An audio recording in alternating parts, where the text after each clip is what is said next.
Tale of the Sun is one of the most bizarre games ever created. Look at the character selection screen. Super ugly cavemen walk in place with two Japanese angel chicks while the weirdest music plays. It's like watching a nightmare. At first the game seems pretty neat. In a way it's kind of cool that the emptiness goes on forever, like walking infinitely on the moon. That plus the rocking soundtrack, unique art style, and surrealistic sky give it an awe-inspiring atmosphere. However, all that fades away within 10 minutes, reality kicks in and the truth is revealed. This game is pieces of asses. The graphics are fungus puke rotting around the circumference of a zebra's dick hole. Did a caveman make this game, or a bunch of typewriting monkeys? It's so empty, so bland and boring. Like, if you went beyond the outer edges of the universe to enter eternal nothingness, this is where you'd end up. Tale of the Sun. Fail the son of a bitch. And the game is so huge, you're always lost, wandering around aimlessly, having no clue what to do next, and no matter what direction you move, you just keep going and going and going. It never ends. The credits need to be at the end of the game, not in the menu. And look how short it is. No wonder this game slurps rhino crap. You might as well put the credits in the manual along with item, which should be plural. The sound effects are primitive, and could the jumping sound be any more cliche? The horrendous camera only views north, so if you're moving south, you can't see ahead, and that just blows monkey farts. The perspective is illogical. Hills and mountains just collapse into themselves like jello as you move away from them. What the damn? Why is there a wall of water on this mountain? Can I go around it? What?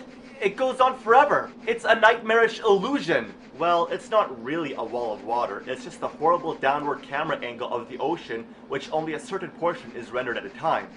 What a piece of shit. Caveboy walks slower than a slug, and the joysticks do nothing. You have to use the D-pad to move. Thankfully, you have the option to run, but because he walks so fucking slow, running shouldn't be an option, it should be default. But look how he runs! He runs like he has to take a diarrhea, or like he's scared shitless because he sees the entire universe spiraling out of control in the sky. The swiftness tattoo makes you run faster, but he jumps even faster, so no matter what, you might as well keep bouncing. If you jump off certain hills at just the right speed and angle, you'll practically touch the clouds. It's ridiculous. Sometimes he keeps skipping across the bumpy ground, which really gets irritating. Controls are so awful. No! It's the end of the universe! Jackrabbit ass! You had to ruin the fun. Who falls asleep while running anyway? Honestly. Even worse, he sleeps for like 10 hours every 2 seconds, and he'll literally fall asleep and plant his face into the ground whenever he wants. It's the biggest waste of time. If you keep waking him up, he'll die because he needs to sleep to recover energy, so you might as well just wait.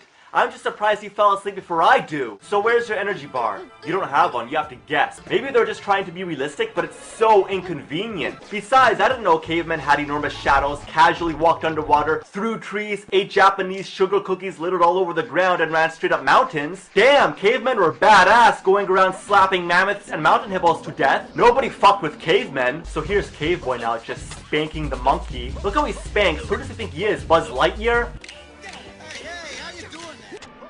Ah, you stupid, idiotic, moronic imbecile! What's the mammoth doing to me? Trying to make a mammoth?